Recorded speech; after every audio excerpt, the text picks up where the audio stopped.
오늘은 한국과 중국 어느 나라가 요도해양과학기지에 더 가까운 거리에 있는가 하는 문제에 대하여 논의하여 보겠습니다. 자료 화면을 보겠습니다. 화면에서 보듯이 요도해양과학기지는 마라도에서 149km 떨어져 있고 중국이 서산다오에서는 287km 떨어져 있습니다. 당연히 요도해양과학기지는 우리나라에 더 가까운 곳에 있습니다. 그런데 중국의 기점이 서산다오와 퉁다오라는 두 개의 기점으로 나타나고 있습니다. 기점은 수역이 거리를 측정하는 기준점이며 시작점을 말합니다. 이 기점 혹은 기선에서 시작하여 거리를 측정하게 되는 것이지요. 물론 중국이 서산다오나 퉁다오 어느 기점으로 잡든지 상관없이 요도해양과학기지는 우리나라에 더 가깝다는 사실은 변하지 않습니다. 그렇지만 서산다오 기점을 잡을 경우에 요도해양과학기지는 중국에서 더 멀어지게 되는 것입니다. 다시 자료 화면을 보겠습니다. 2015년도에 보도된 황일도 기자의 국제법은 없다. 중국 다음 목표는 요도라는 기사에 실린 그림입니다. 이 기사에서는 퉁다오 섬을 중국이 기점으로 잡고 있습니다.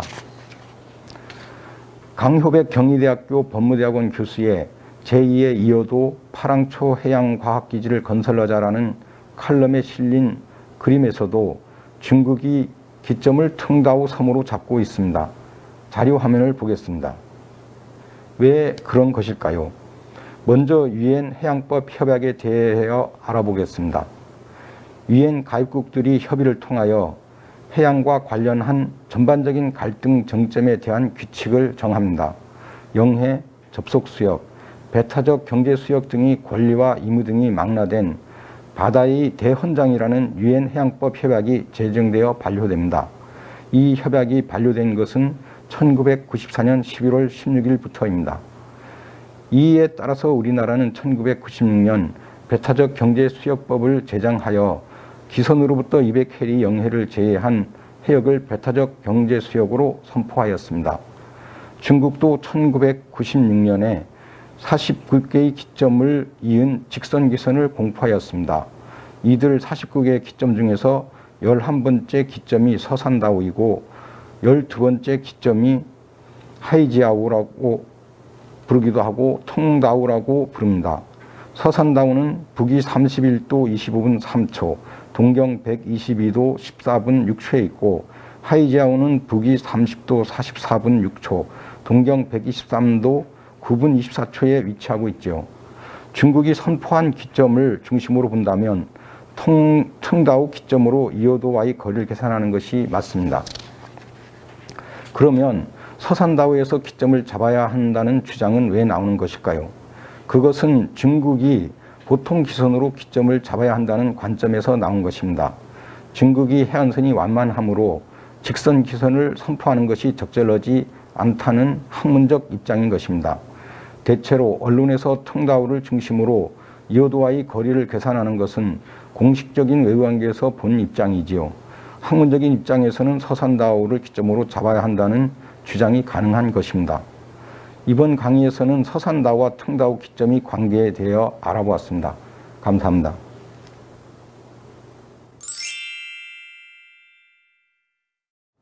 한국과 중국은 경제적으로 뗄 수 없는 관계에 있어서 협력이 필요한 관계입니다. 그렇지만 해역 문제는 국가의 이익이 첨예하게 대립하고 있으므로 쉽게 갈등을 해결하기가 어려운 상황입니다.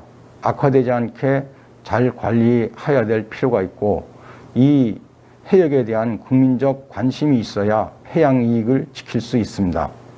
중국이 주장하는 내용을 보면 해양법에 어긋나는 내용을 주장하지는 않습니다.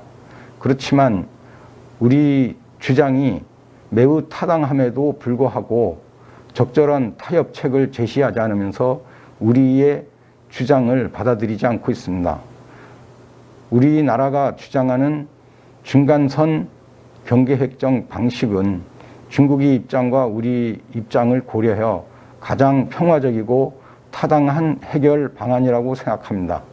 그렇지만 중국은 군사적 목적과 여러 가지 목적으로 최대한 배타적 경제 수역을 확보하려고 하고 있으며 최악의 경우에는 경계 획정을 하지 않고 200캐리 해역을 주장하여 이 200캐리까지의 해역을 활용하려고 하고 있는 것으로 보입니다. 국민 여러분들이 관심이 우리 해역의 이익을 지키는 데 큰 기여를 할 것으로 생각합니다. 이 유튜브 자료들을 많이 시청하여 주시기 바랍니다. 감사합니다.